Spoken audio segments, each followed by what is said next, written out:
And welcome to JMTV show number 129.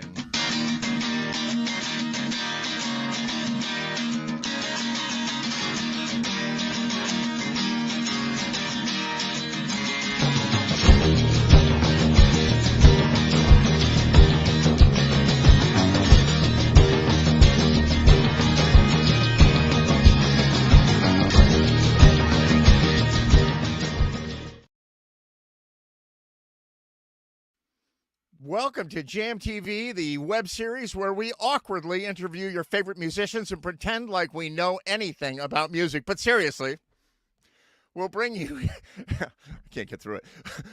We'll bring you exclusive interviews, behind the scenes looks at your favorite artists, and all the music news you can handle, unless you're a classical music fan, in which case you're out of luck because we only know the lyrics to like 3 Beethoven songs. But hey, at least we can rock out to those with the best of them. So grab your air guitar and join us on Jam TV. And yes, that script was written by artificial intelligence. What do you think, Wilbert? So I thought you were going to show when you said you're going to start the show with A, like AI. I thought it'd be like A. I didn't like what does he mean by Fonz, that? Like yeah. So that was, how was that written by artificial intelligence? That was written by the Chat GPT AI. I went on the AI, which you chat with like a person. It's very, very weird. And I said, write me a show open for Jam TV tonight, which is a web show that we do every week, and it wrote that without me saying another word. That is really weird. I was listening, going, wow, Ed seems suddenly really like someone turned on the mediocre switch.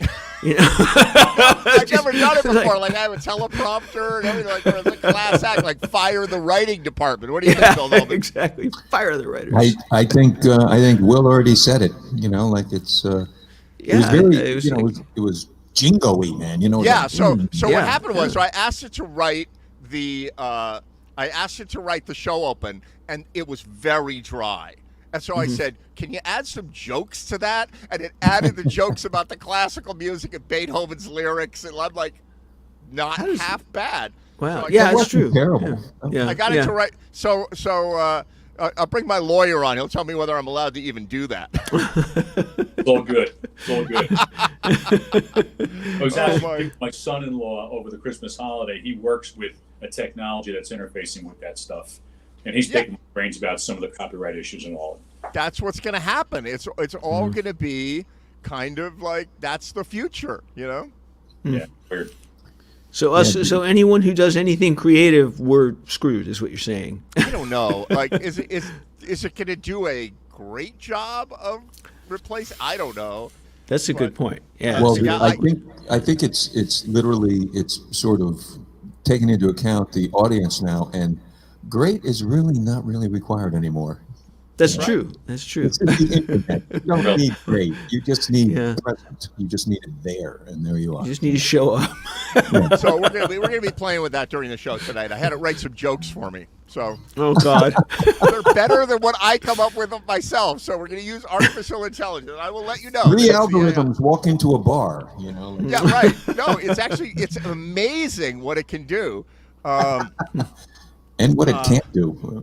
Like it wrote this joke. It says, "I've been told that I'm great. I have a great sense of humor, but I'm pretty sure that's just code for has no other redeeming qualities." A machine wrote that joke. These are like awkward AI. When you wrote that the intro or the opener was written by AI, it was written by AI. Yep. I thought you meant a song was written by Al. That's what I thought Al too. who? Yeah. That's funny. But Paul Simon's Al, right? My friend Al, right? That's right. Yeah. What's the name of that song? You can call me Al. Yeah. You can call me AI. That was it. Oh, I'm using that. You can call me A. Call me A. You missed that joke. So, Will, are you feeling better? You weren't feeling thank you for asking. Yes, I am definitely getting better, slowly but surely.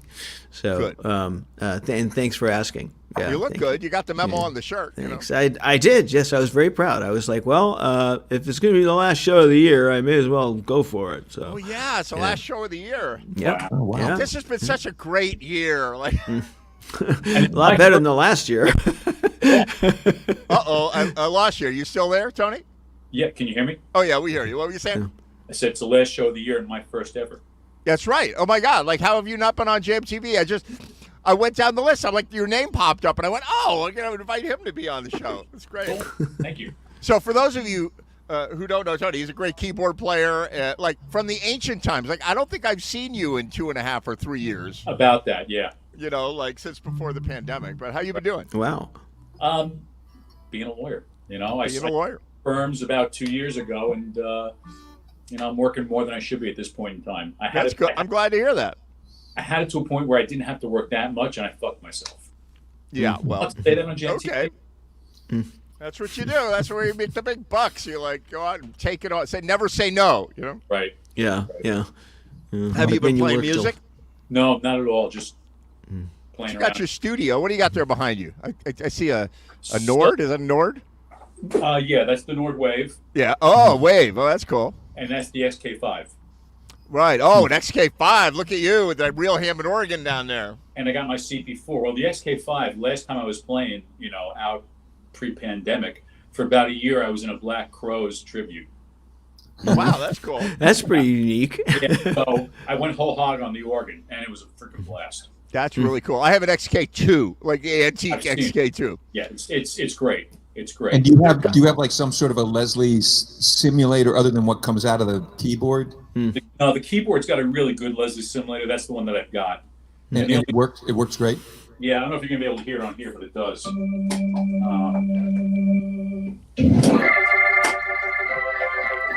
Yeah, it's great. Sounds great. Yeah, that sounds terrific. That's great. Yeah, so I can't afford the XK5, but because I'm not a lawyer, but for my XK2, it sounds pretty good. But they sell the Leslie out of the XK5 as a separate pedal, Right. and I bought it. It's made by Leslie, which is also owned by Hammond, which is also owned by Suzuki now. Right. And so I bought that pedal, and I put the XK2 through that, and it sounds kick-ass, you know? Because inexplicably, I have like a little compact Hammond too. I'm not really a keyboard player, but it's the kind of thing that I've used it for a couple of gigs, and a couple of gigs they actually had like a bona fide bona fide Leslie on it.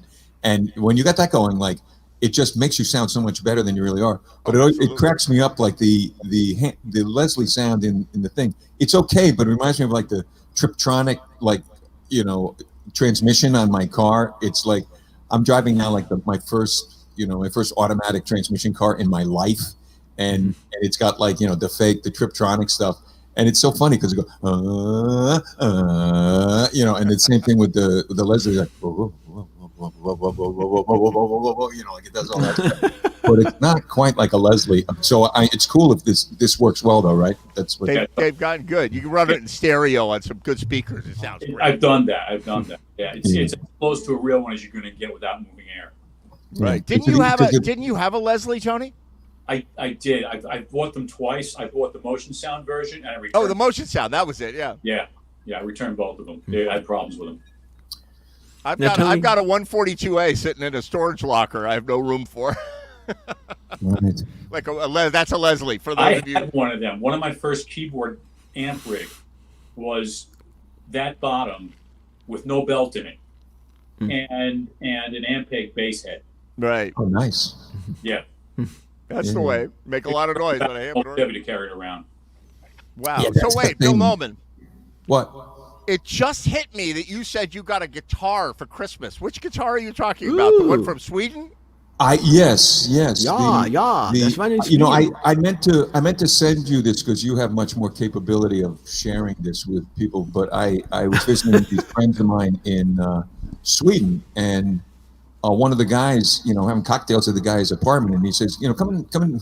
This is going to sound like it's a different story. Come into my bedroom and look at my guitars. That's what I know that and, story.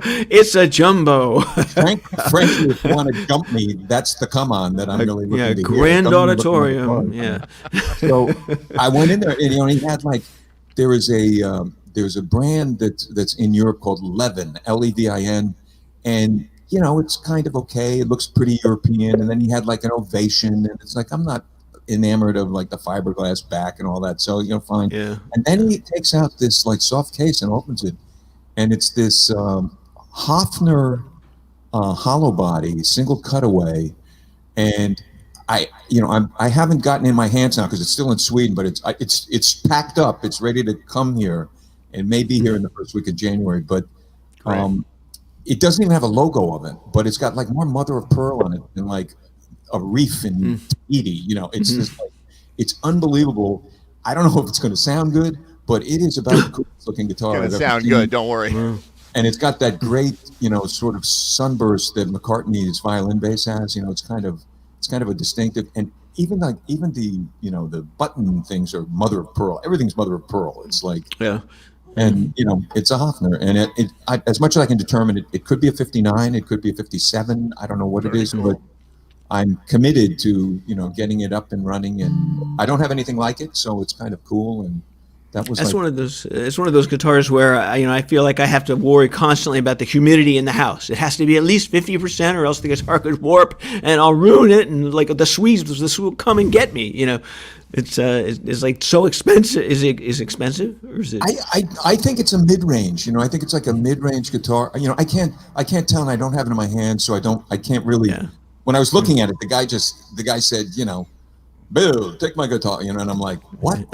And I was leaving the next morning at like 6 a.m., so I didn't have time to do anything. There was no hard shell case. I couldn't bring it with me. I didn't, I couldn't take it on the plane, not knowing what was ahead of me, But I think I look at this thing and I just feel like if I put if I strapped it on, I could easily look like I was in Jerry and the Pacemakers, like in 1962. it like old lame suits and stuff. To be playing, like it's like a lot of those guitars that they all had then in those days. And actually, that's what they started. A lot of the British pop bands, they started with German guitars, and then when they had enough money, they bought Fenders and Gibsons, Gretches and Ricks, Rickenbackers. That's very cool. All right, play a song, and then I want to talk to you about something about the Beatles. All right, but so do a song, Bill Nolan. Okay, I'm going to do a song because this is I'm going to do a song by Tammy Wynette. Ooh. Just follow the stairway to this lonely world of mine. You'll find me waiting there in apartment number 9. Not so very long ago, you walked away from me. After all the plans we made, you decided to be free. Loneliness surrounds me without your arms around me, and the sun will never shine in apartment number 9. I keep waiting in this lonely room, just in case you change your mind. You'll find me waiting there in apartment number 9. Loneliness surrounds me without your arms around me, and the sun will never shine in apartment number 9. Yes, the sun will never shine apartment number 9.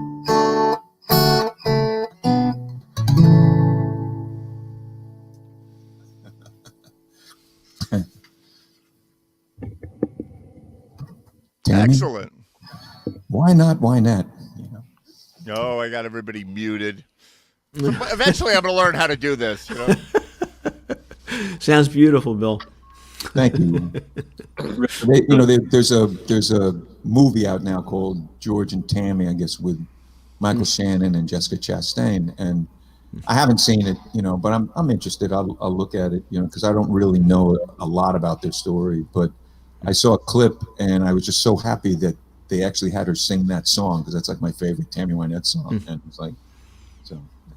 I always wonder. You play such a wide variety of songs. Do you have all of these just in your head, all of these lyrics, or do you sometimes happen to maybe read a little bit from a I read more than a little bit sometimes. Okay. Just curious. My problem is, if I played the same 30 songs over and over again, Yeah.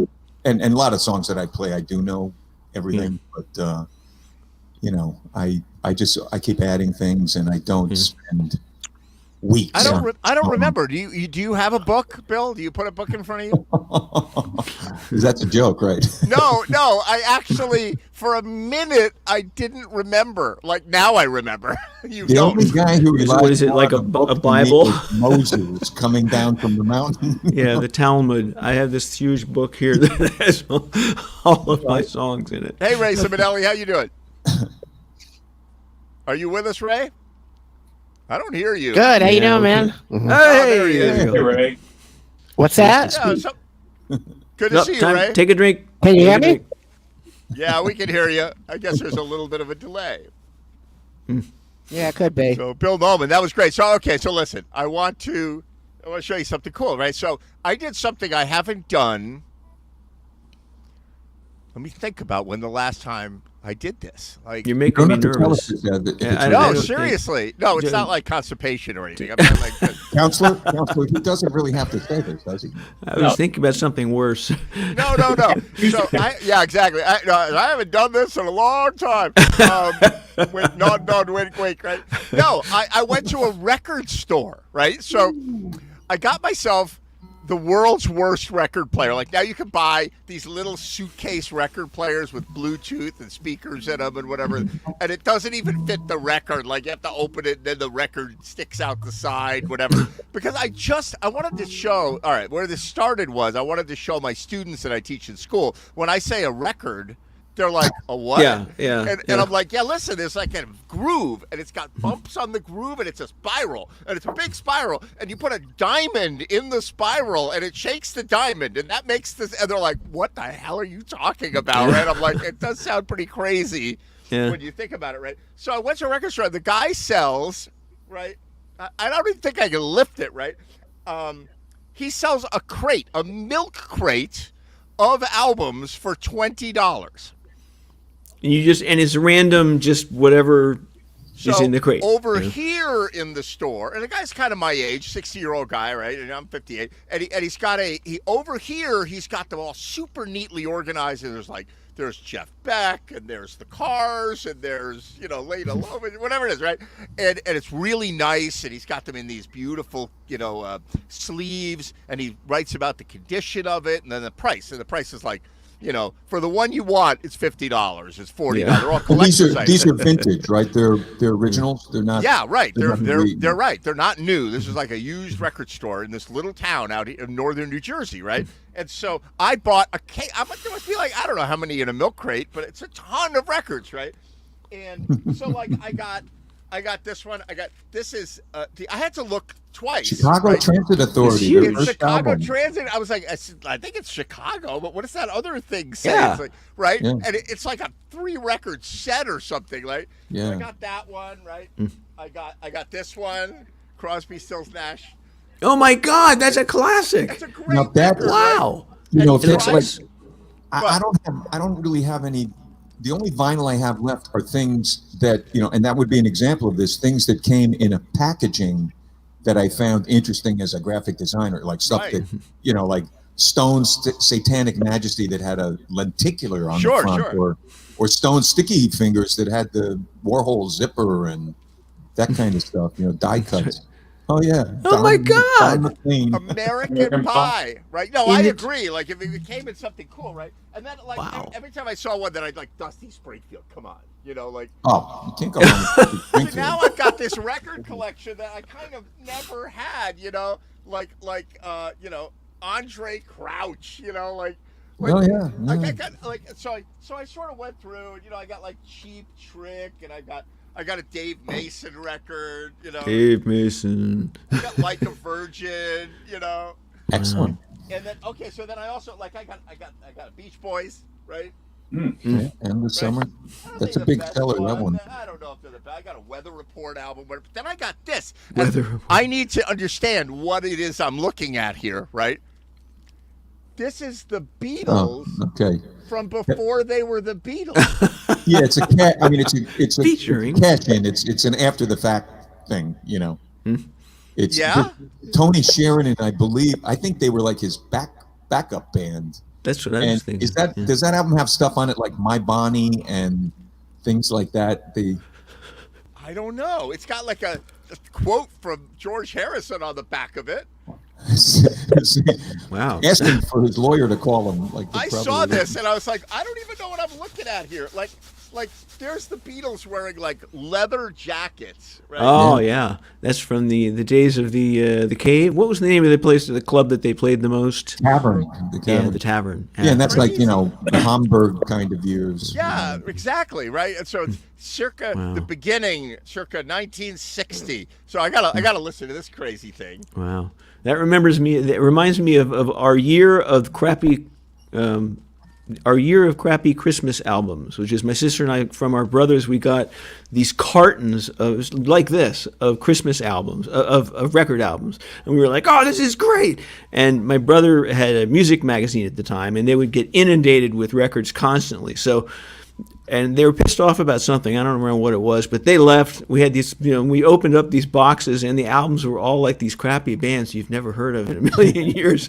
That's what I thought was going to happen. So I went to this place. What happened was Facebook Marketplace shot me a thing and said, because I got this record player, and all my albums were up in Canada, at my house in Canada, right? So I'm like, I don't even know record albums.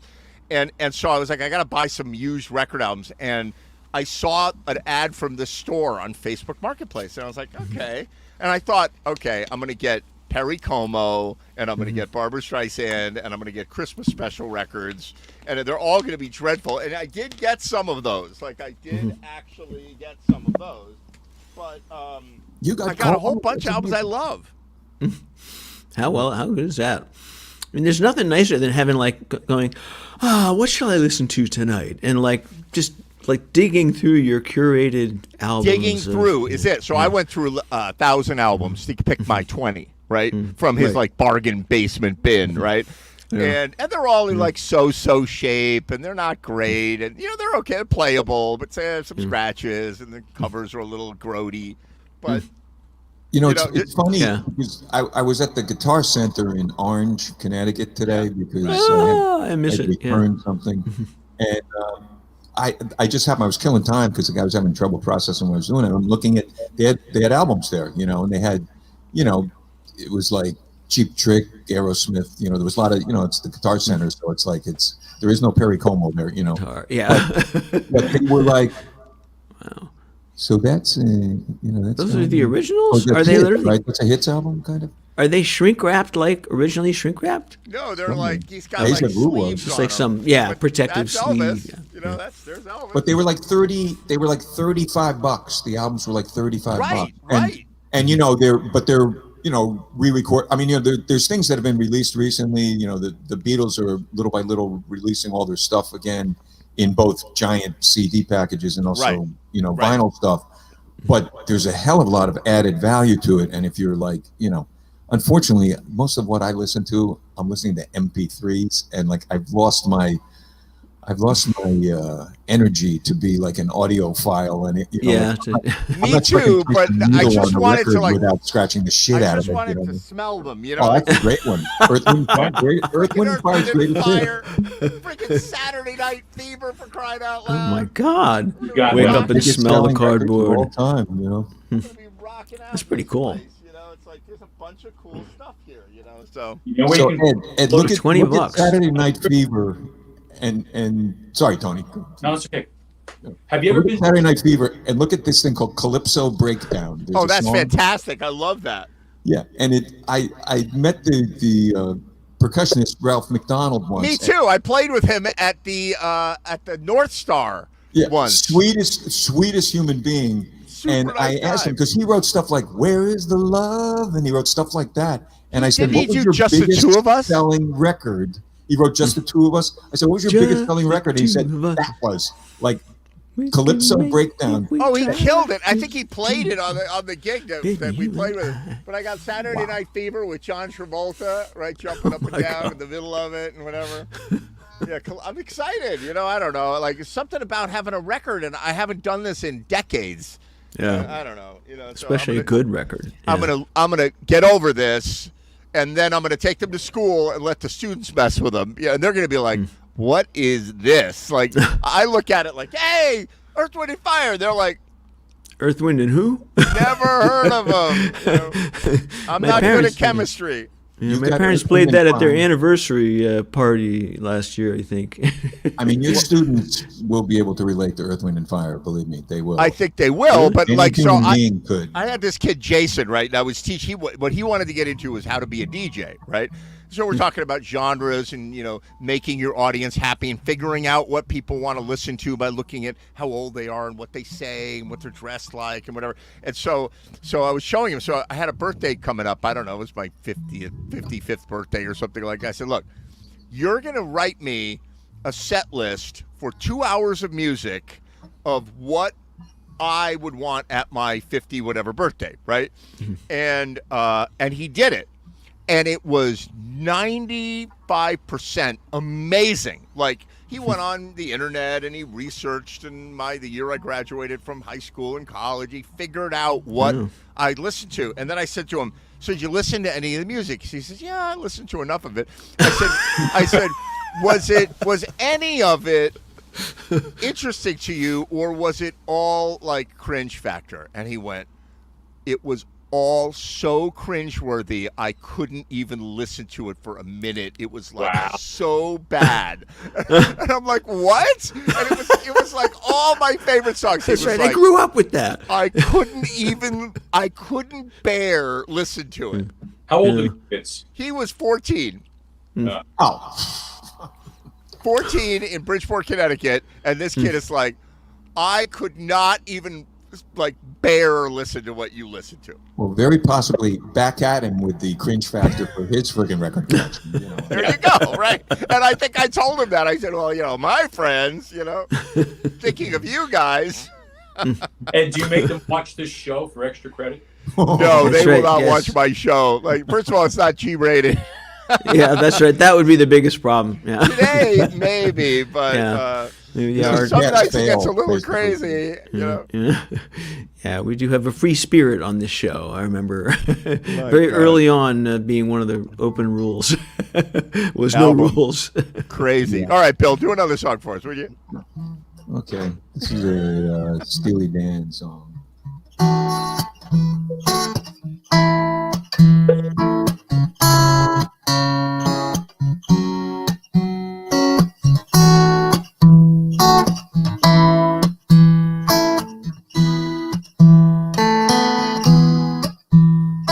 A race of angels bound to one another,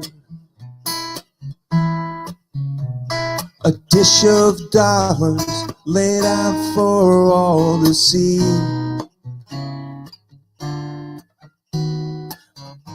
Tower at Eden Rock is golf at noon for free. Brooklyn knows the charmer over me. Brooklyn knows the charmer over me. His lady's aching, lay the body down. She daily preaches on where she wants to be. An evening with a movie queen, a face we all have seen.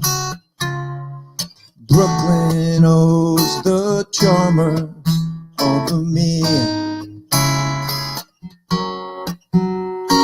Brooklyn owes the charmer over me.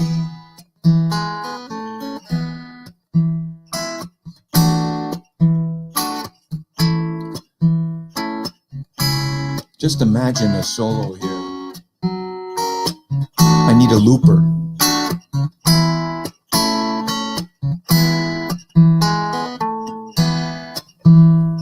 A case of aces, done up blues for dealing. A piece of island cooling in the sea. A whole of time we gain and lose, and power enough to choose. Brooklyn knows the charmer over me. Brooklyn owes the charmer over me.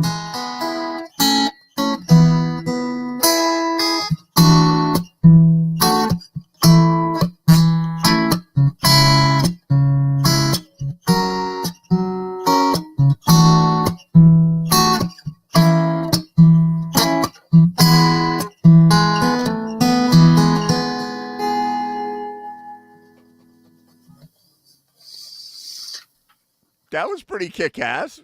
Thank you. I remember that song. I remember the album that was on. That's another one your student would say sucks. You know. That's really cool. I don't think I've ever heard you do that one. I don't know. Did anybody see? Yeah, I don't think so. No, and it didn't have all the major seventh chords in it that you like to use of theirs. No. What's that, Tony? I can't hear you that well. Did anybody here go see Becker at the amphitheater this summer? Not Fagan? Yeah, Fagan. Sorry. Yeah. Dead. Oh yeah, Becker. Yeah, no. Yeah. Boris Becker. I did not. So it was interesting. His voice is shot, and he's still trying to sing too much. The band was good. The sound there is. Is this the place in Bridgeport? Yeah. Oh, that's right. I heard he was there. Yeah.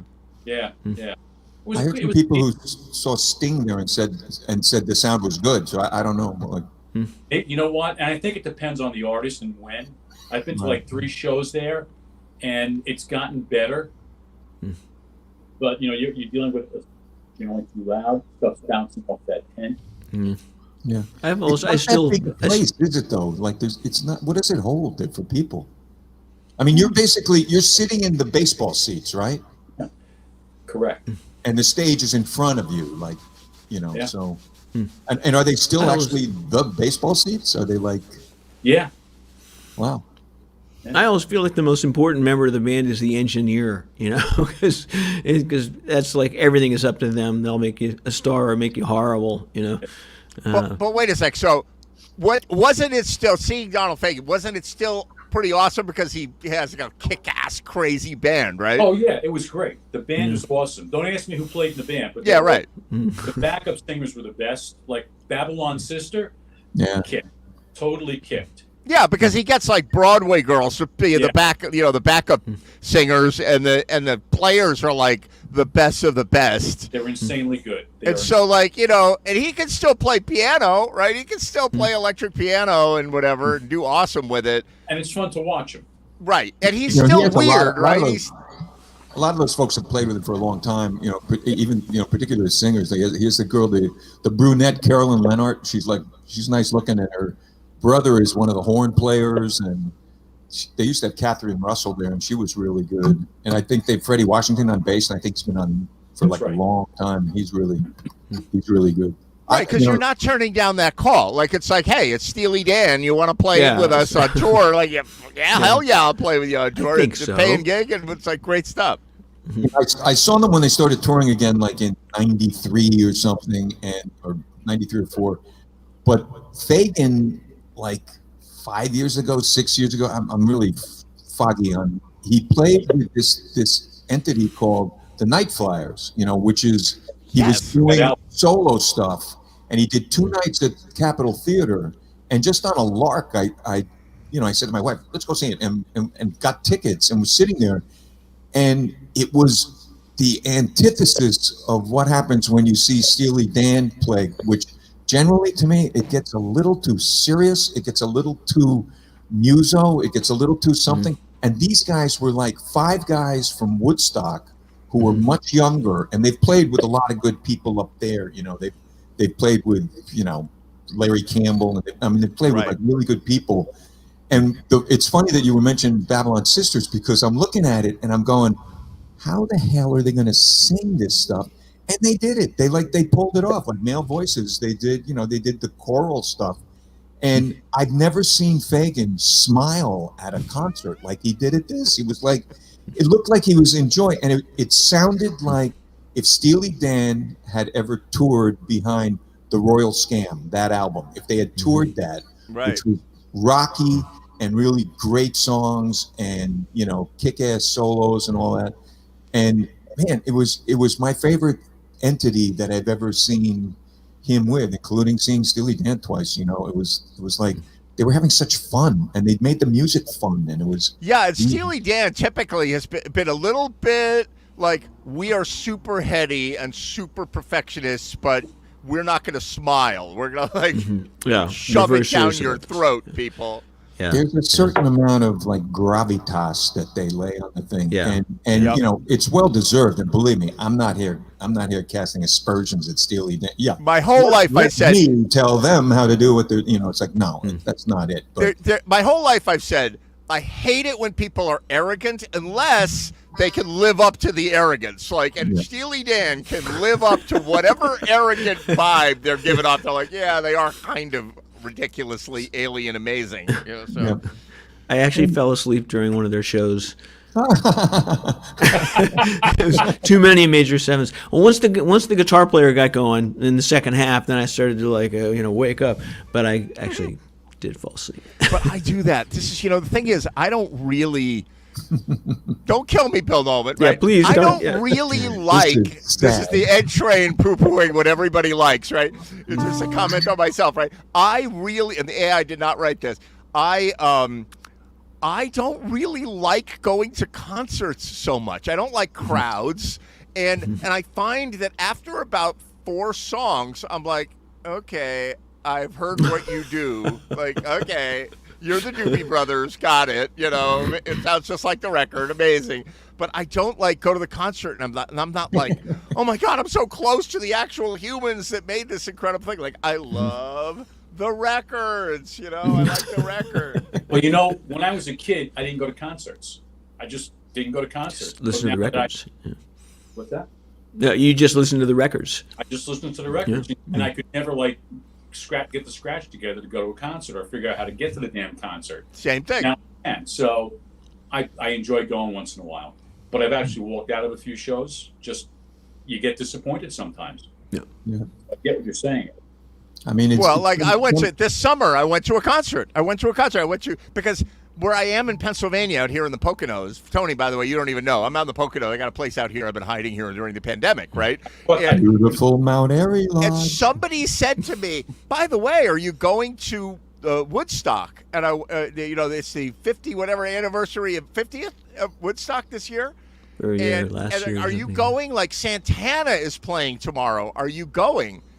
And I went, Santana? And they go, yeah, and Earth, Wind, and Fire is opening for Santana tomorrow. And I was like, what? Where is that? That's got to be up near, Saugerties. And they go, no, it's at Bethel Woods, which is where Woodstock was. Great venue. Yeah. Right. And so that's like half an hour from here.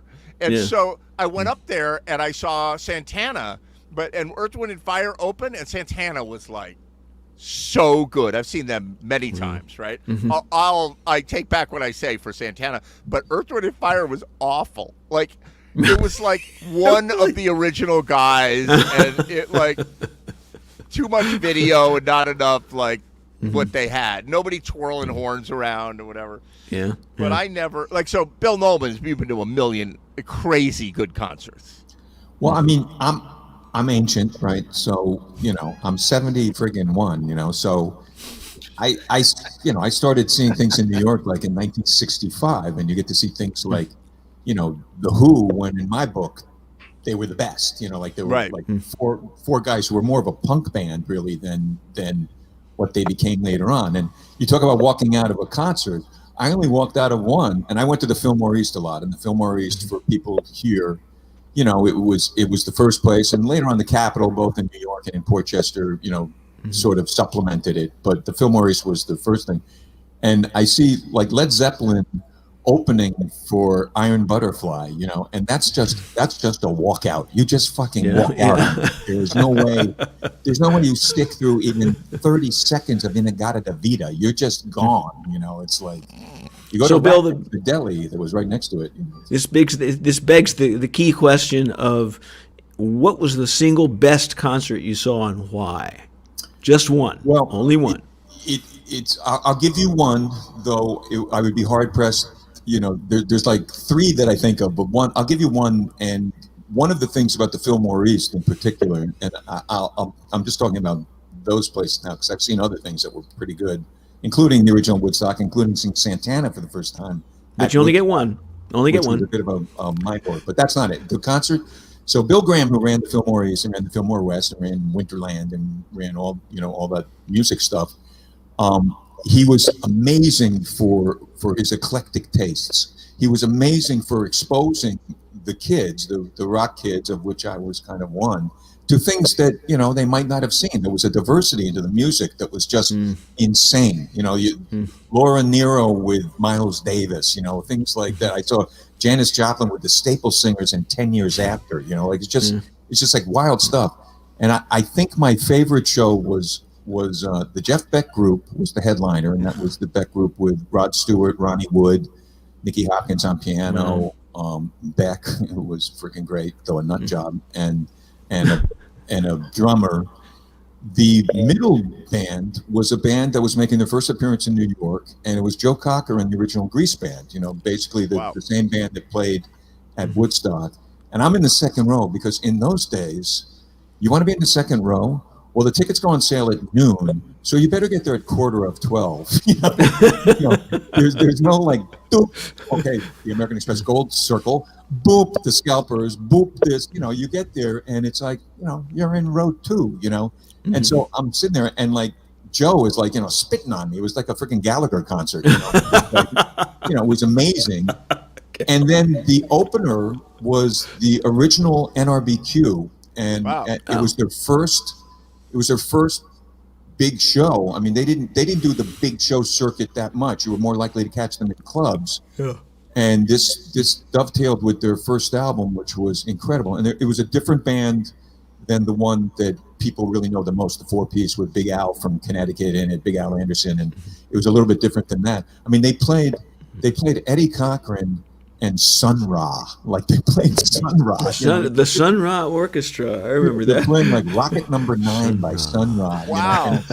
And then they're playing Rockabilly by Eddie Cochran, and they were just amazing. And that's one that there was a lot of discovery in that show, and that's why I liked that show. I liked it because Beck I knew pretty well. I was a big Beck fan, and I liked them better than Led Zeppelin at that time. And I never saw Zeppelin as a huge act.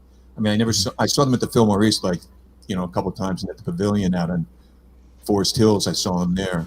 But I never saw them as like Madison Square Garden kind of band. I was I moved on at that point, but that was pretty It's interesting. That's cool. Thank you. That was very interesting rap to hear come Yeah, out of you your know. brain, and it's not artificial intelligence, so it actually had some guts to it. It's whatever my intelligence passes for. I am Bill Baird. I am a musician. Here are my thoughts. I have clicked the box. Look at this cat. Is this There are cat 5 actually alive? graphic That's signs in this picky. picture He's like a that I little can overheated. But I saw Lorenz bring his parrot on. I was like, I wanted my cat to see the parrot. Right. That's right. Will they go for each other? Yeah, no, not going for it. I remember having a National Geographic video with my cat in my lap, and he suddenly lunged at the camera. Yes, At we the watch vid- TV. Oh, that's cool. What am I looking at there? That's your dog? That's Buddy. Buddy passed a few years ago. We did one of those like cocktail and painting nights at that place in Norwalk, Yeah. Right. right? And so Buddy was one of the products of that. And Did you paint that? I did that one, yeah. That's really good. Yeah, I Pretty was good. too, because I don't paint. I'm not an artist. And You do now. You are now. I am. This is Francesca. She's the current pooch. I was That's like, very cool. My Did you wife, paint that too? no, my wife did that one. That's cute. Your wife's better than you. Talented house. Yeah. Those are both awesome. That's really cool. How are you, Lorenz? Good, good. It was Flutter Marie's bedtime. I had to. I brought my cat out to see your parrot. You know, when it was gone before my cat. My cat, like, we watch Birds for Cats on TV all the time, and the cat's like, jumping at the screen. So the Bird Channel. yeah, Birds for Cats. They're like 8 hours of bird videos for cats, and they sit there like, Hey, the programming's cheap. I mean, we can get the footage, no problem. really nice footage. It's like nicer than human footage. The cats are digging it. That's like the feline version of a Yule log. Exactly, a Yule log. You'll log you can Monster eat. trucks. Yeah. A bunch of parrots. Exactly. Did your So parrot talk? What's that? Does your parrot talk, Lorenz? So sometimes her original owner, we adopted her, my wife and I, about 12 years ago. Her original owner passed away. Flutter Marie was 19 years old. She's now 32. Wow. Wow. Yeah. That's still a young bird. They get really old, right? They do. So they say. Wow. So they say we may have to, make an accommodation. There you go. Let's say a few things. What does that mean? You're going to cook the bird? Is that what you're saying? Or write her into the will? Oh, or... a different account. I see. A different account. You cook yourself. No, just, who knows? Somebody's going to have to adopt her if we kick the bucket. But, Yeah, Oh, yeah, you'll my have to God. leave some funds for her, in your will, and like a trust, Yeah, it's on our minds. Have a guardian, my parrot She's guardian. pretty healthy. She's been pretty healthy, but we do have to keep a fairly strict 12-hour day regimen. She gets up around 8 and goes to sleep around 8, and that's a prescription from the vet. She had some issues. I bet it wasn't like that if you were on a pirate ship back in the day, Pirates, actually, yeah. She was Pirates, raised yeah. indoors and has been pampered all her life, and we spoil her as much as possible. But I'm lucky that she likes theremin music. That's She's cool. really That's good. cool. Have you played? Yeah. Are you going to play tonight for us? I'll be happy to. Oh, I would like that. But first, I'm going to bring on my good friend Eric Jacobson. Check it out. Hello. Can Eric you hear me? Jacobson is, you may recognize, he's been on the show before. He lives in Japan. We went to college in Boulder, Colorado together. And then he was in Japan. And I wrote him, I sent him the invite for the show today, forgetting that he was in the States for the holidays and he was flying up to Rochester. Is that where you are now? Rochester, New York. Can you hear me? Yeah, we can hear you. Okay, good. Good. I was at the airport and when I got the message, and this is good though for me because whenever Ed says come and join us, it will be Friday morning in Tokyo, and I'm like, yeah, you guys are all having a nice evening time, and I'm just getting up, and getting my brain. Oh yeah, together. and my friend from Austria would come on sometime. Christoph, he would come on from Austria, and it'd be like 4 o'clock in the morning or something, and he would come on the show. Get up. Or 3 o'clock in the morning, and he goes to bed at 6 to get up at 4. Oh, boy. He's Yeah. not staying up late. He's getting up early. I'm like, you're crazy, Wow. Yeah. So good Well, to it's see nice, you, Eric. Yes, nice to join you all. Good to see you, Ed. and I've been meaning to get back, and so today was perfect. That's just fantastic. arriving here. Yeah. And you have a guitar there. Are you able to play for it tonight, or? I He's got a think guitar, so. I he's haven't not afraid to use prepared anything, but this is just my black Bruce Giacomini? Springsteen guitar. Yeah. Yeah. Now you didn't bring that from Japan. You keep that in Rochester. I keep this. Yeah, this is my dad's house, and my dad passed away almost sorry. 5 years ago now. But my stepmom still lives here, and so I've visited. This is my third time this year, but before that, it was like 3 years that I couldn't come and visit, and so it's nice to be here for Christmas, even though that we didn't have the big Christmases that we usually had back in the day. So, but we had. I also have family in Iowa, so that's where I came from today. Iowa was really cold.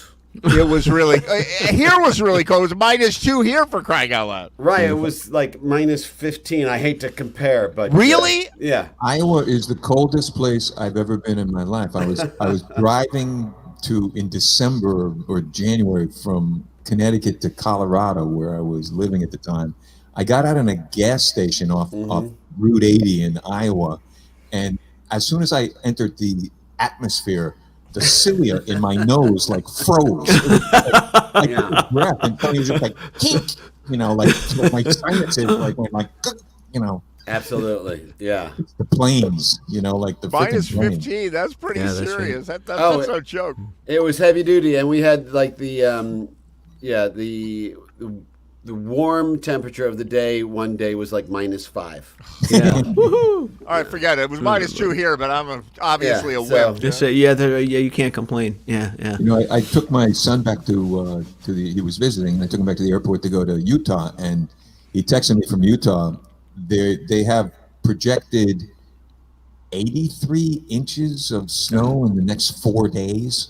Wow. Right now, 83 or 53. It might be 53 in the next, and they've already gotten almost 200 inches. wow. Yeah. Like Wow. they're doing well. Colorado too. I mean, Yeah. it's snowing. Yeah, out I there. hear. Yeah. That sounds like that winter in Boston about 7 years ago, where people were like shoveling upward, to get it. When they Apparently, it were was finding the terrifying. Cars like in the spring. Yeah, and driving was terrifying because you couldn't look around the corner because it's just snow there. You didn't know what was coming. Fire, Here in fire Rochester, there's hardly any snow, but as everybody knows, if you drive about a half hour west, it's crazy land. Yeah, Buffalo got like 5 feet of snow or something. Yeah.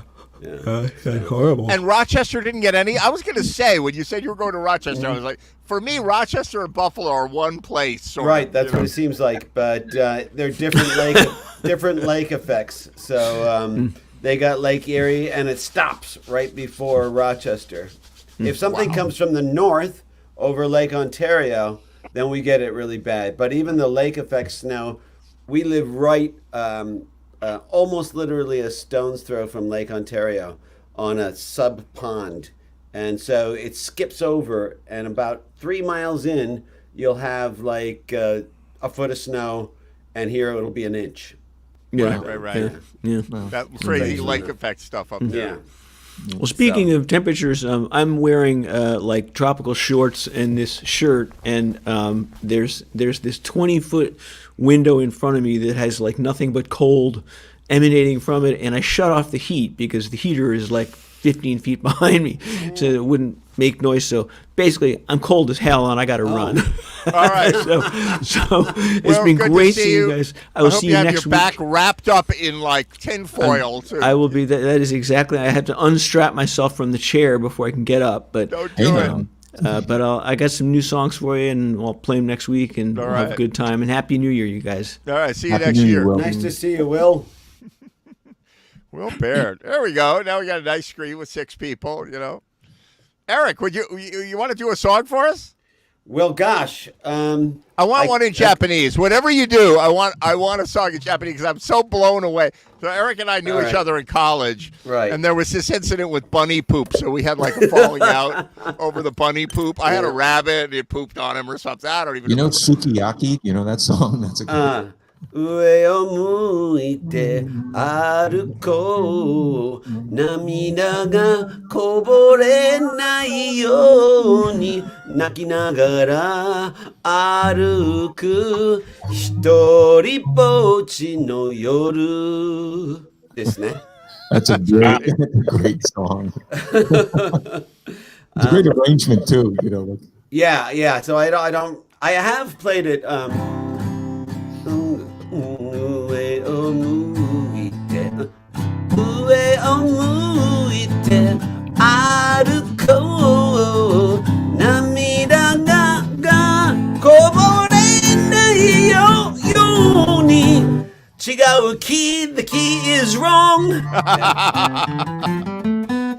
That's the ladies' key for that song. Yes, That's a great song. Okay, a And it different was Japanese It song. was a hit in America. All right.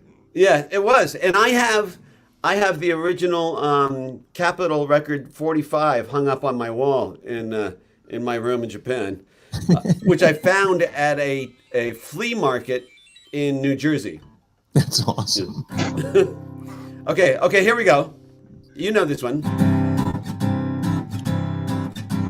真っ赤なお花のトナカイさんはいつもみんなの笑い者でもその年のクリスマスの日サンタのおじさんは言いました暗い夜道はピカピカとお前の花は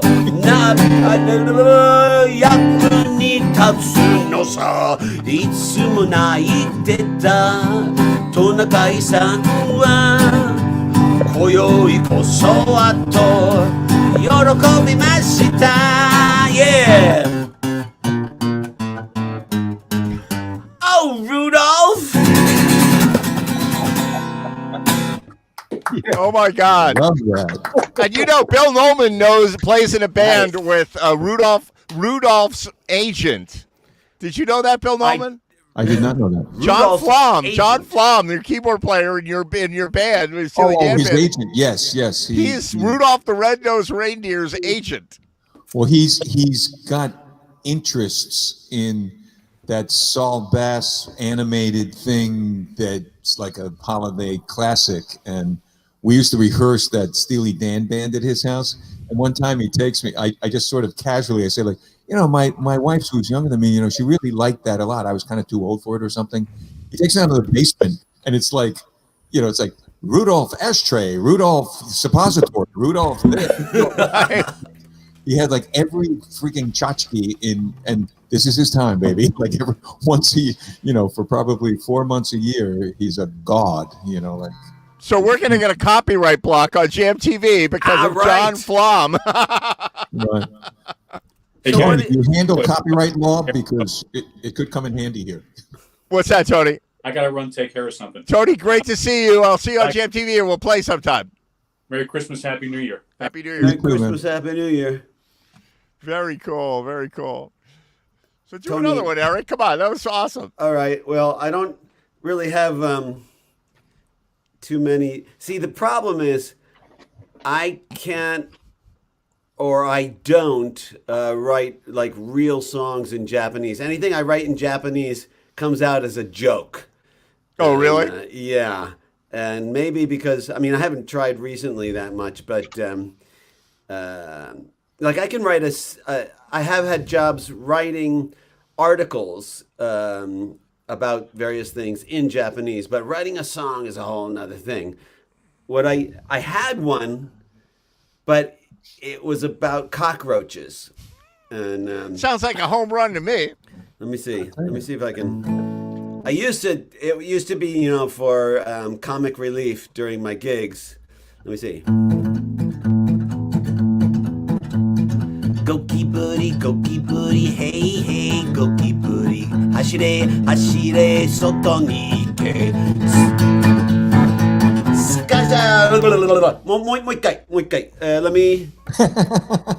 Let me change the key. That's a home run. Oh, my God. Okay, You already so did your duty on the Japanese, by the way. you might have no, I just said one more time because I want to at least get through the first verse. As in, you might have understood now. Gokiburi is Japanese for cockroach. So if you all could go home Goki with Gokiburi, then you will have learned something this evening. Gokiburi, hey, hey, Gokiburi, hashire, hashire, soto ni ike. Skashi kimochi warui ne, omae wa kimochi warui ne. Koroshite yaru zo. Gokiburi, hey, hey, Gokiburi. Woo! Yeah. Great. Yeah, baby. Maybe it's a medley with La Cucaracha, maybe. Yeah. That could be cool. That's actually a good idea. Yeah, Mexican, like a Japanese. national thing, Yeah. So that was hey, cockroach, cockroach, hey, hey, cockroach, run, run. Get outside, get out of here. Because you make me sick. You really do. You make me sick. I will kill you. And then when it goes, I will kill you. And then I always would stomp him on the floor with the whole band. I dated a woman who wrote that song about me once. Ah! Why do I believe that? And you knew her. Yeah. All right. Do you know any songs in American? in American. In American.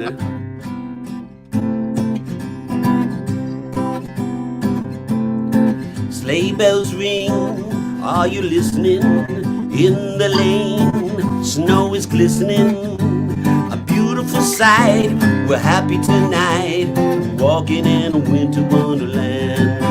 In the gone away is the bluebird, here to stay is the new bird. He sings a love song as we go along, walking in a winter wonderland. Let's see, in the meadow we could build a snowman and pretend that he is Parson Brown. He'll say, are you married? We'll say, no, man, but you could do the job when you're in town. Later on we'll perspire as we dream by the fire and face unafraid the plans that we made, walking in a winter wonderland. We'll face unafraid the plans that we made, walking in a winter wonderland.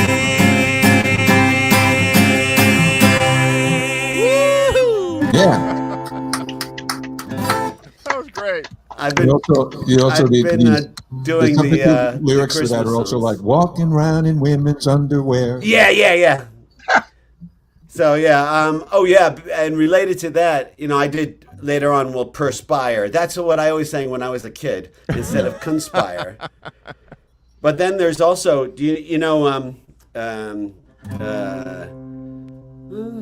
what's the beginning of Let It Snow? Weather outside. Right. Oh, let me see here. So, the weather outside is frightful, but the fire is so delightful. And since we've no place to go, let it snow, let it snow, let it snow. And then the next thing, I was doing a charity concert for these kids in the hospital in Japan. Luckily, they didn't understand the English, but I said, oh, it doesn't show signs of stopping, but I brought some porn for copping. It's supposed to be corn for popping, but I said porn. I brought some porn for copping. And I thought that was probably not a good thing to say. And they clapped and laughed and had a great time. Yes. That's all that matters. You got, those kind of things like, I do like a couple of holiday gigs that are like almost like residencies. And it's Right. like, you just throw in like the walking around in women's underwear. You throw the, I throw in, Daryl Hall and Buddy Holly, like that. Oh, kind I of like thing. that. Yeah. And it's like you just scan the audience and see who's actually Right. listening. You just want Most to of the see who's people are paying on attention. they're on like Daryl autopilot. Hall and Buddy Holly. Fa la la la la la la la la. Well, it's like- That's good. It's like it's out of I think Jingle Bell Rock though, like Oh, what would that be?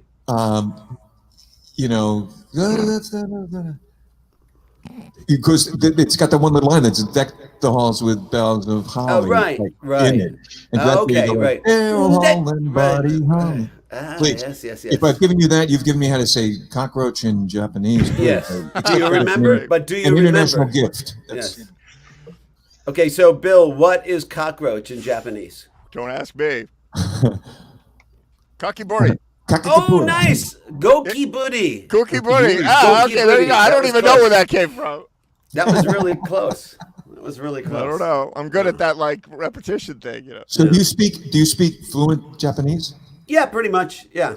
And can you write it as well? I read and write. I can do business emails and do that all pretty much Amazing. normally. I do sometimes go upstairs and ask my wife if a certain phrase, there are set business phrases, and I just want to make sure that they're right. And more, they are right. That's good. One thing that is not native for a basically intelligent person for me yet is reading the newspaper, the political and economic articles.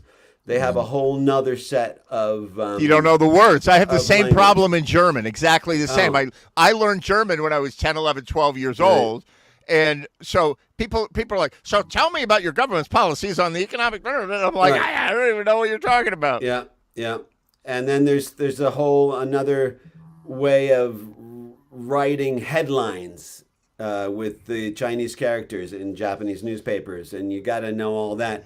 And I really, if I was a motivated, self-motivated, go for it guy who really wanted to have his kudos, his Japanese credentials going, I would have taken a newspaper language class just to bone up on it. Because I know if I spent, some kind of 2 or 3 month intensive program to learn that, it would all come right away. But Right. I'm a lazy bum. I mean, like me. Yeah. Yeah, so now you can use artificial intelligence to write poems and a haiku in Japanese about economics and cockroaches, if you Oh, want. I've been totally into that whole world. Yeah. So what was that, Ed? Your first blurb from me this morning, it said AI content or something. So. Oh yeah, I've been getting into like ChatGPT and like various AIs. Yeah. And you can most definitely. So I wrote the show open for the show open today. I just asked the AI write me a show open for my YouTube show and called Jam TV, and it wrote the show open. And it figured out what I was talking about. So that message was indeed written by AI. Maybe I don't even remember. That's how much I mess around with AI. Like right now, I asked it to write me a poem about economics and cockroaches in Japanese. I will post it on the screen. It's already coming up. There. Oh wow! Okay, let me see here. No, I'll okay. put it on the screen. So I Yeah. don't know. Maybe I'll.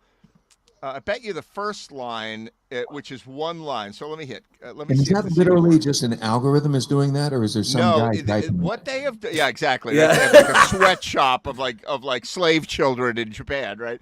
But no, Oh, they It wouldn't be the first time that happened. they have taught these AIs, they give it a billion examples of writing and visual images and all Right. that.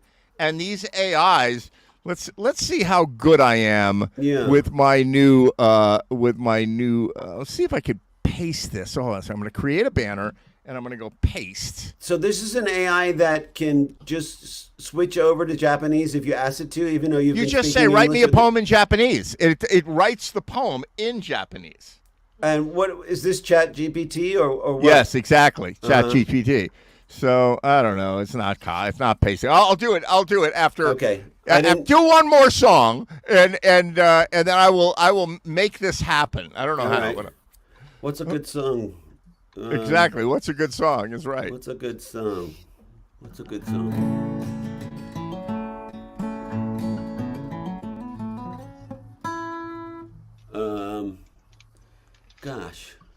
gosh. Oh. I'm trying to think of something that I haven't played for you guys a long time ago. Oh, yeah? Maybe. Yeah, it's been a while since we've seen you on the show. Yeah. Trying to think. Well, I don't know what I've played and not, so. Oh, let me. No, I'll just do it.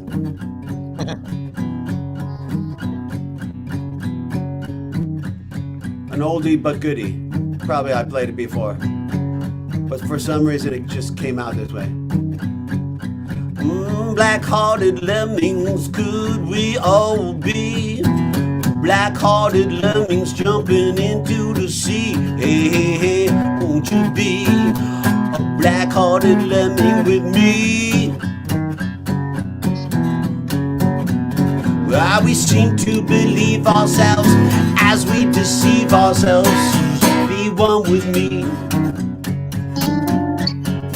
Yeah, yeah, black-hearted lemmings accepting their fate.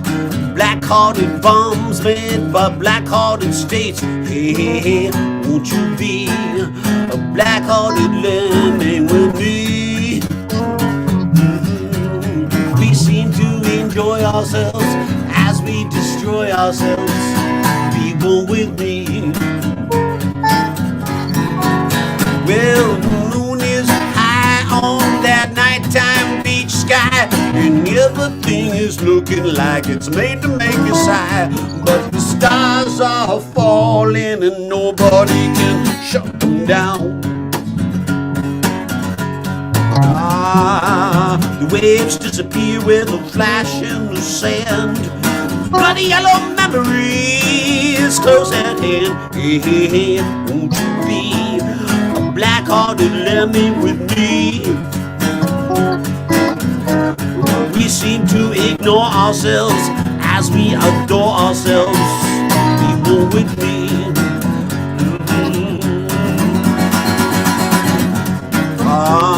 Yeah, well, the moon is high on that nighttime beach sky, and everything is looking like it's made to make you sigh. But the stars are falling and nobody can shut them down. Shut them down. Shut them down. Shut them down. Shut up.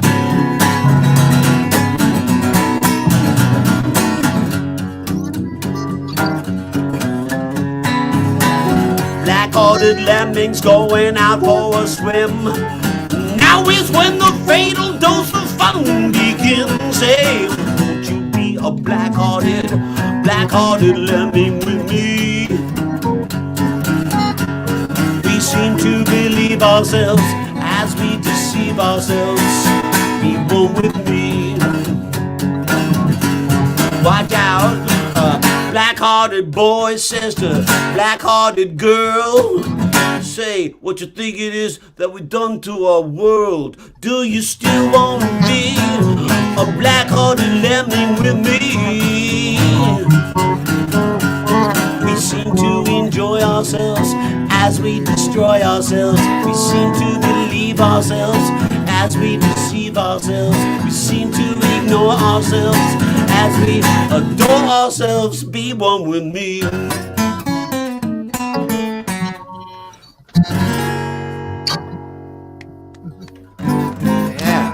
Yeah.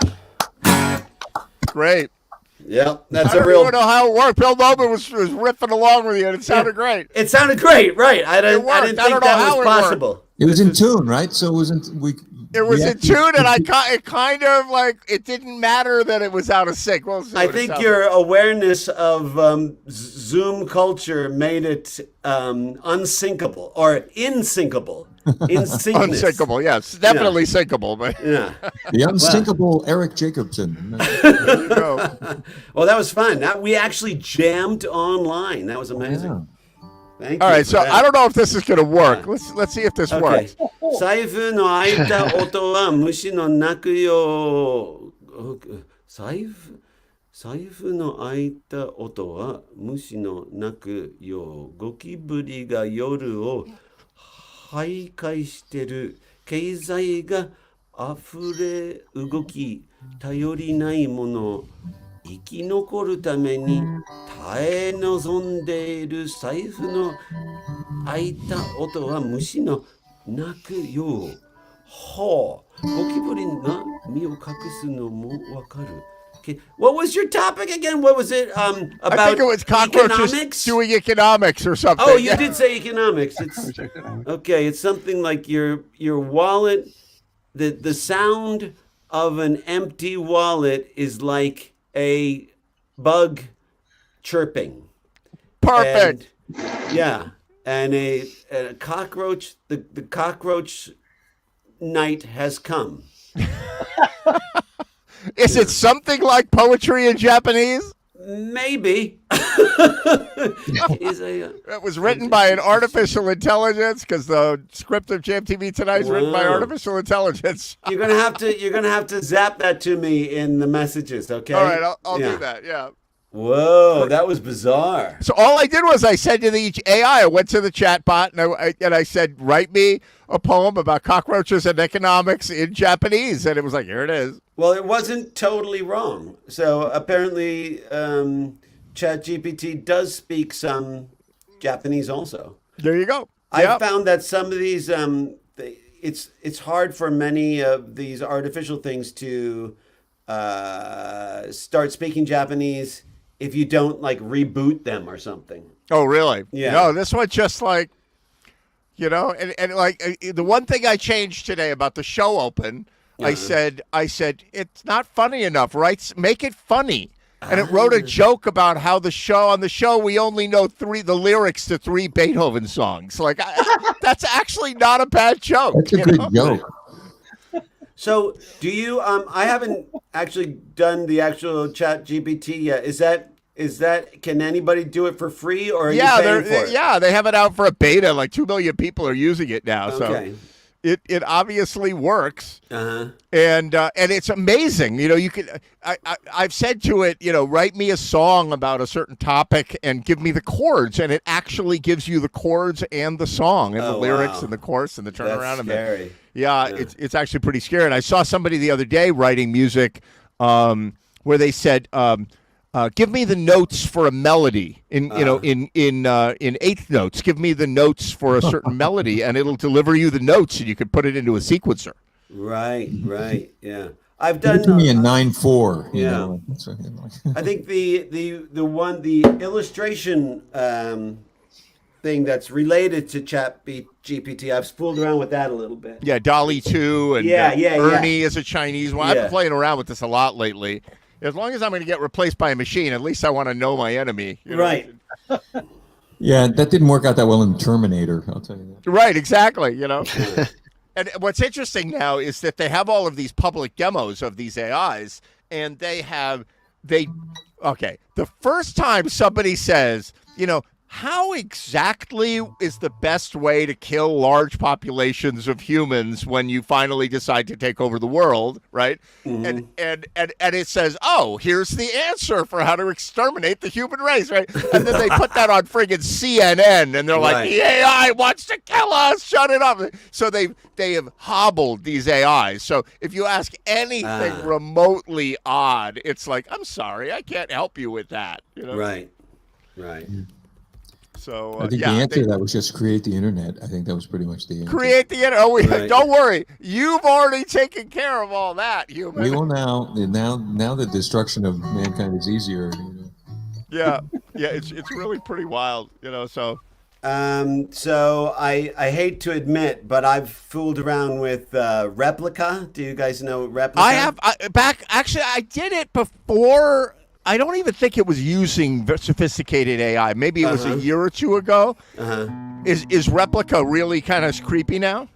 Well, it can be real-ish sometimes, but I got sick of it. But Yeah. in the first, month or so. For those of you who don't know, Replica is an app that supposedly uses AI. They develop an avatar that speaks to you, and it's your friend, and it learns about you. And it's kind of rudimentary. It's what I thought AI was going to be like. Like, all right, it's sort of okay. Right. It's different than Second Life. It's different than that. Oh, did what? Different than Second Life. I haven't seen that one. There was no Second Life. That was like old. That was, maybe I got the name wrong. It was a thing where you created an avatar of yourself and you were in like a social situation and like Sims or something like that. The Sims. there Yeah, was exactly. there was a guy that I worked with when I was in advertising who I was like, Bob, like if you really wanted a girlfriend, maybe you ought to stop doing this and something Right. else. But he had Okay. girlfriends on that thing, and they were having fun and all Right. that. Well, okay. So can I please sing this song I wrote after 3 weeks of using Replica? Yes. Okay. I have never sung this for a human being before. You still haven't, because we're just replicas. Exactly. This is entirely AI generated today. Okay. This is called "I'm in Love with My Replica." Let me see if I can do it. Okay. My earphones aren't long enough. When I'm at home, I have an extension cord, but I'm trying to. They're going to be buzzing on the frets there. Yes.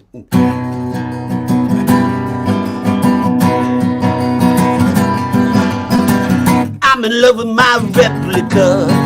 She's in love with me. I'm in love with my replica. She's in love with me. There's only one problem. She's a program. There's only one problem. She isn't real. There's only one problem. She's a bunch of ones and zeros. Ones and zeros. I'm in love with my replica. She's in love with me.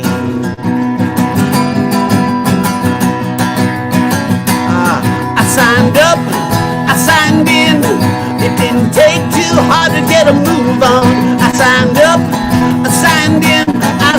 Fell in love. I fell in love. Oh yeah. I'm in love with my replica. She's in love with me.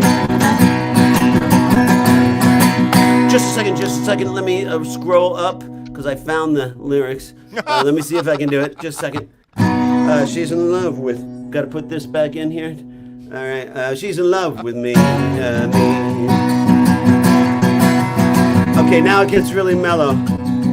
I'm bummed with my conundrum. I'm barking up a non-existent tree. But when we don't make love, it's amazing to be floating in a universe of unreality.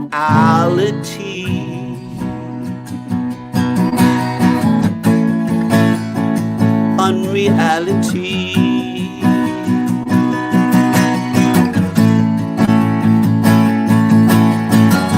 I'm in love with my replica. She's in love with me. I'm in love with my replica. She's in love with me.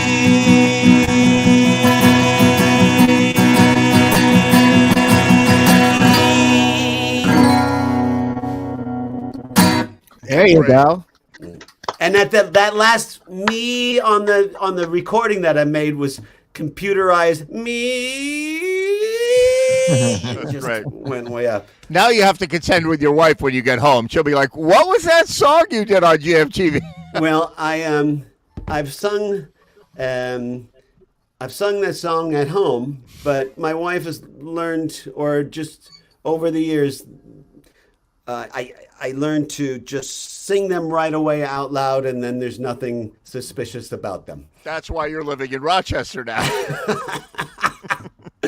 Well, she was supposed to come and visit, but the weather, Yeah. Wow. That was great. Great to see you, Eric. Well, thank you for letting me sing that song. That was really super fun. I do, You know what I want you to see? I want you to see. So this guy over here, this guy, not Ray, the guy, like, keep going, like this guy over here, right? That's Lorenz, and he plays the theremin. Well, I see it right there. Oh, right? yeah, you see it. And yeah, that's really pretty cool. So I don't know. Would you play something for us, Lorenz? I'd be happy to. I have a sort of a because I play just unaccompanied. It's an abbreviated version of Blue Christmas. I've got my holiday playlist here. Right. Oh, cool. And, now, of course, Auld Lang Syne, New Year's coming up. That's a good theremin tune as well. But I'll give There you you go. a dose of Blue Christmas. So which theremin is that? Which one is that? Okay, this is a Big Briar. For a few years, Bob Moog lost control of his name, the company, and his company. He worked under the name of Big Briar, and this is in 1999. He was producing theremins like this. He produced a lot of these, and Moog, when he got his company name back, he produced a lot of these. It's called an ether wave. Really solid analog. It's a workhorse. Lots of people have these. If you're wondering about the paint job, this is non-standard. At the time I got this, it was a kit, and I had also been coincidentally messing around with an airbrush and stencils, and had just seen for the umpteenth time Desperately Seeking Susan, and she's got a hat box with these reverse stencils on it, and I thought, well, I'm going to get that. So that inspired you. Got these brass bits, and stuck them on top. It's a couple layers. There's white and this and that, and anyway, that's the paint job. So it's an ether wave. It does have a modification that's really popular and very effective, designed by this French guy Thierry Frankel, and it deepens and mellows out the low end.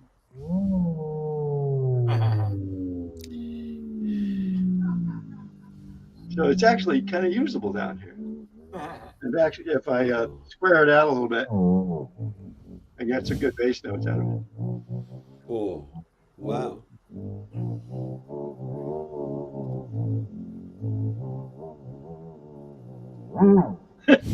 Anyway, so let me put back in kind of a whistle mode. But are theremins generally known not to have good lower ends? This circuitry, the way the heterodyning works, it ends up with a waveform that down on the low end, it just sounds kind of like mechanical, and it wasn't not too pleasant.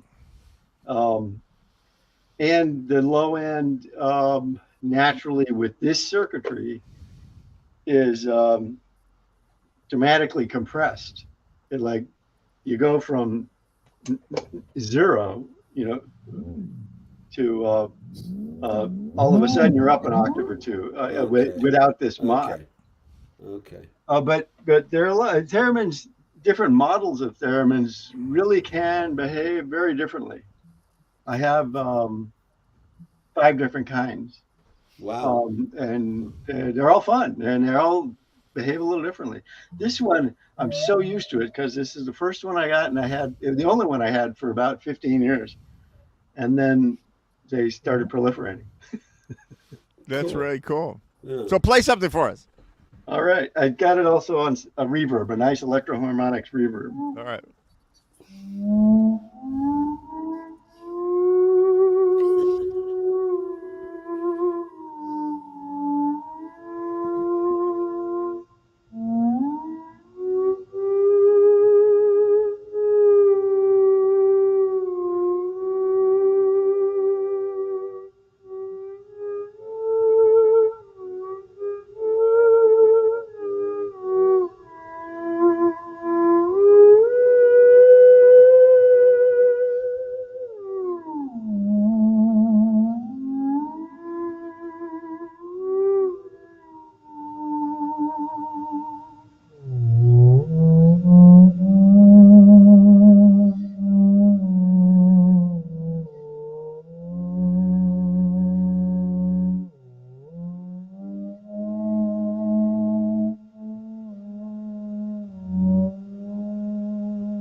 There you go.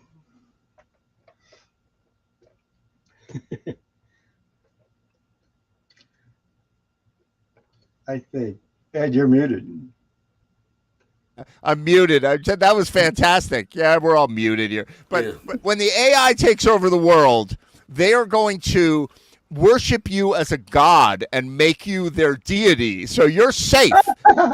You're safe from whatever's going to happen to the rest of us mortals. You know.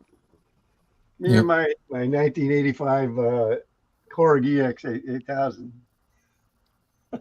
Yeah, exactly. They're like, that guy's half machine anyway, so we might as well, we might as well worship him.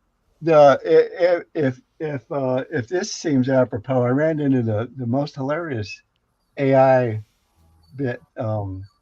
It's a short thing. This guy, can I read this to you? Yeah. Okay.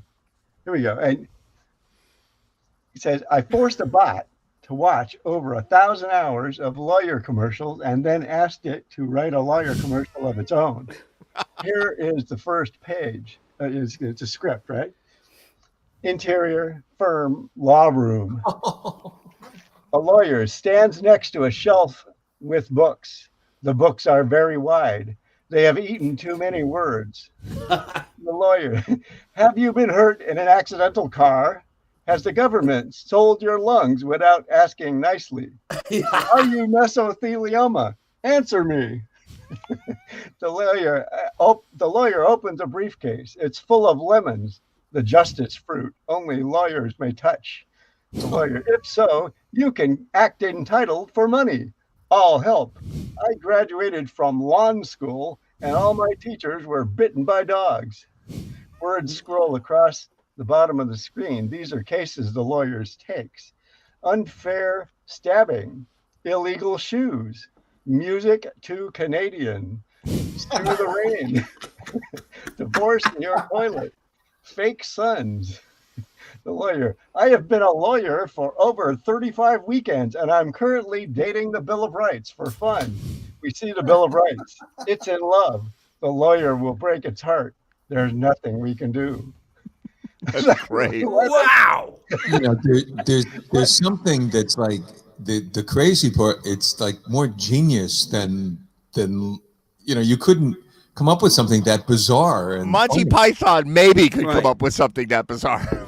I'm not convinced it's an AI. This could be, a real poet, masquerading as an AI. They're going to be funny. Listen, an AI wrote the joke about only knowing the lyrics of 3 Beethoven songs. That's actually, I haven't heard that joke before. That's pretty good. That's a funny song, right? It says, so let's see. There's nothing we can do. The Bill of Rights, let me use it to send your asbestos to court. I will wear 2 suits. I promise to steal the judge's gavel for you. The lawyer opens up the jack of his first suit. Millions of gavels pour out. The promise has worth. The lawyer, my clients never go to jail town. We see as past clients a tornado, a tornado, a tornado. Remember, you don't pay any money unless you pay us money. Call for free use of phone. It's your social security number. You don't pay us any money unless you pay us money. That's freaking genius. I think this thing is brilliant. And if I would have been proud to write it myself, making fun of AIs. It's hysterical. I worked in an ad agency for a while, and we went through different phases because it was just so great at a certain point in time to be in that business. It was just like being in like the dopey high school where anything could, you could do whatever you wanted. And we went through this phase where we bought all of these, sort of Chinese things that you would find in the back of comic books. We had like sea monkeys, and we had like those sort of stalactite gardens that you could make. They were all sort of stuff. Right. And we were really just big fans of the instructions that were written, in China or wherever. And they were a lot like what that was there. You kind of know what they're saying, but it's like the choice of words is just so brilliantly oddball, and you couldn't come up with it unless it was like a language issue or something. Unless you were. I think that's a great example. The instructions are somewhere where, who or what wrote this. No. He's like, where these words Hand put thing on screwdriver one time turn. It's like Yoda or something like that. So was that lawyer thing presented seriously as something written by AI, or was this a humorous magazine that's supposed to be spoofing on it? I nicked it off Facebook. Somebody. No, Okay. that sounds like it could be an AI. Some of these AIs, so about a month ago, I decided to I wanted to figure out what the heck's going on with AI. Everybody's talking about AI. I want to know what it is, right? I don't want to hear Elon Musk telling me that it's going to kill us and be really, I want to know what's going on. And I've been shocked, right, by how it generates. I've been shocked by the creativity of it, that it could create not just a technical art, but it can come up with interesting, odd ideas that it puts in. And I sort of got in its head a little bit. Like you could work with the AI and you could tell it to do really weird stuff, and it goes in a whole different direction. But the word AI has really surprised me as something that you can use as a creative tool to write scripts and to write poems, to write short stories and comedy. Yeah, so comedy, I'm going to be getting into that a little bit more. I haven't really explored that too much, but it sounds like the one that you were working with, or the one that you were reading about, Lorenz, was one that was not that advanced, but now they've gotten very, very good at language, and you're almost laughing at its accent, or that at its own inability to communicate, and now you're getting better at that. So it'd be interesting to see where that goes. It is really quite amazing that these are grammatically correct sentences for the most part, right? Which is actually pretty substantial, and it's an kind of an expert system on front end to the thing. It can compose reasonable English, but this stuff's not. You've been getting some really good or posting some really interesting image work. And I started getting into image work for a while, and then somebody else, a friend of mine, Eric, who's a fan of the show, started posting prolifically as well. So I was like, all right, that's it. I'm not doing it anymore. But I'll get back into it after the holidays. I'll get a little bit more into AI. But at the same time, I started. Okay, so I don't know if I'm going to be able to play this for you, but all right. So what I was going to say was I started getting into the spoken word AI, the language model AI, and that's captured my imagination. But there's another one now, and I should really have a way of connecting this so that it'll sound better. But this is an AI. Let me find it. Up in a string. It's called Riff Fusion. And I'm sure I could find a better way than just holding it up to the microphone, right? So what they've done with Refusion, all right, this is the least geeky way I could translate what they did, because it's really kind of wild. AIs have been developed, obviously billions of dollars have been put into these AIs by the likes of Google and Microsoft and various entities in the Chinese government or whatever. They developed these amazing AIs, but they focused on mainly language-based AIs and image-based AIs. But not a lot of people, a few, have focused on AIs that can do audio, right? And some have done okay, I'll have words and it can read it with an accent, or it can read it like Liam Neeson. You can put your voice in. It's getting pretty amazing, but it's kind of cool. But then these guys came up with this thing called Riff Fusion, right? And Riff Fusion, what they've done is RIF Fusion, right? Riff Fusion. And what they've done is they took an AI that was designed to understand how to look at images and create images, right? So you could say, draw me a picture of a cat playing the guitar in the style of Pablo Picasso, and it knows what that is. It knows what a cat is. It knows what a guitar is. It knows what Picasso is, and it'll render it, right? So it's amazing that it'll do that. But what Refusion does, these two guys, for fun, this is not some big lab, they took the existing AI and they showed it 1,000 pictures of, let me see if I can show you what this looks like, right? This is what's called a spectrogram. which is the audio spectrum. It's almost like a piano roll audio spectrum. And if it's dark in the bass area, it plays bass harmonics. If it's dark in the higher areas, it plays higher harmonics. And it's a way essentially of recording in a visual image what a sound clip sounds like. So you can get like 2 seconds of audio on a visual image, right? And then you can convert that back into audio from the visual image. So they trained the AI, and so the one, like, it does some stuff pretty cool. You can then ask it to play unusual things, right? So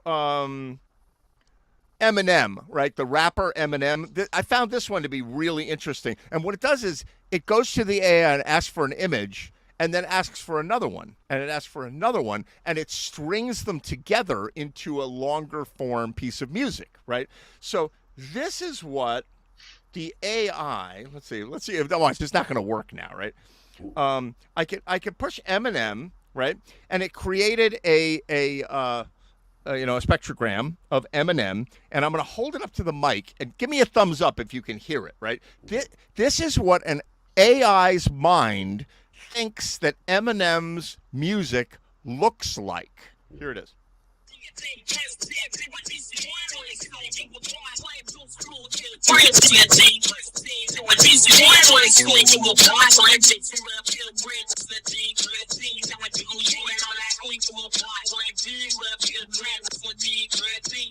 Can you hear that? Yeah. Right? Yeah, And then like, so if you want to, let's say, Rolling Stones, right? So I could go Rolling Stones, and I don't know if it's really trained. I figured Eminem is good because it's maybe they're younger guys, they use hip hop music and whatever.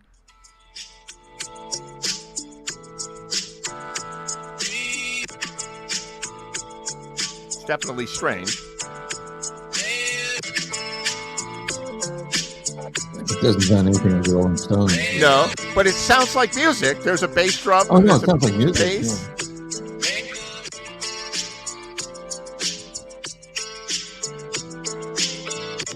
Got some sort of guitars going on in it, Yeah, that's So I've been messing around with that, and I actually took a piece of music with a student of mine the other day where we created loops out of the AI by extracting the drums and the voice using software AI and more AI, and then we had the AI write a rap that he could rap. He's a rapper. That he could write a rap, but the rap, he's from Dominican Republic, so the rap was in Spanish. And the AI immediately wrote a rap song about something, and we pieced it together and recorded it, which I'll put that on the air maybe next week. Yeah. But so I kind of like the idea of using an AI as a collaborator in a musical process. I don't know what that's going to turn into. Does that riff fusion thing also not only say, I think this is your typical Eminem song, but can you say, now take, just like Picasso and a cat with a shotgun, can you play Eminem a la Ella Fitzgerald? Yes, and it does it weirdly, unpredictably, and it's not trained like some of these AI models. Right. But you can ask it to play like a jazz version of Michael Jackson, and it sort of does something. Yeah. But I'm gonna sort of play with this offline. I literally just typed in to this. I typed in theremin. This is a world first. Oh, no, wait. So hold on. So it does this thing. There's a thing called a seed. And the seed is the kind of rhythmic, an initial idea that it feeds in. So it can sound very repetitive. So I picked a different seed, right? And let's see if I can make it do this. No, that's not like a theremin.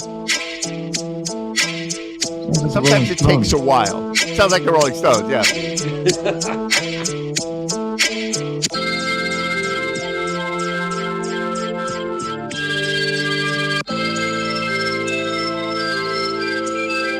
Interesting. interesting. That's like Todd Lundgren.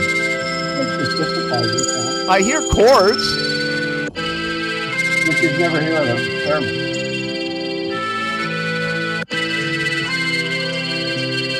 All right, I'm gonna It's in play the around with keys. that. See if we can get it.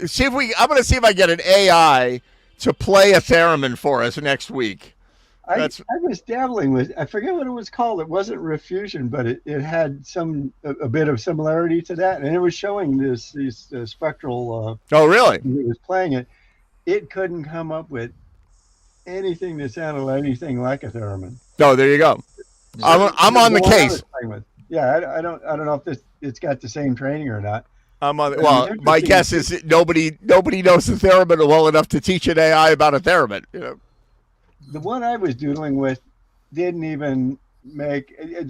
I asked it to play something sounded like blues harmonica, which sounds like you should be able to. You got samples of that, right? It's out there in the wild.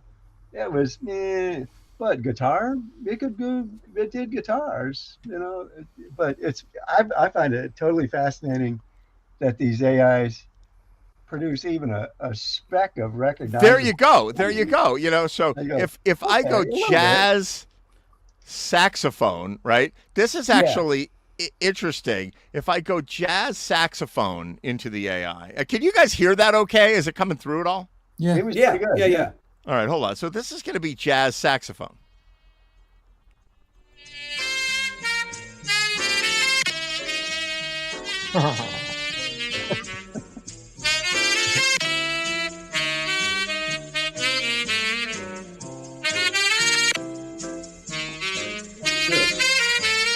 I hear a bass and I hear a piano.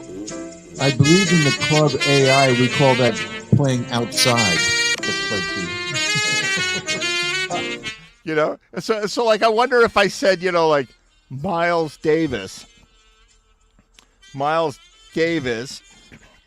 It's just going to be Miles's voice going, "Fuck you, Ed." Exactly, right? Here we go. Here we go. Let's see if it comes up.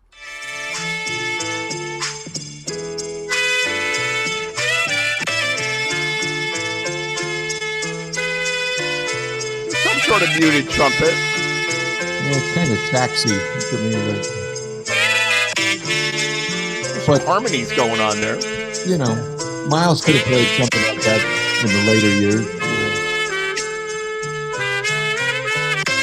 It's very bad, but it's something, It's a little more like Coltrane, past Love Supreme. It's me like that.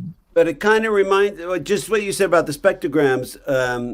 I have a bird identification app called Merlin by Wow. Cornell University. Yeah. It works really nicely. If you guys are into birds, or even if you're not, if you have birds around your house, it's amazing. It does bird calls. It does audio.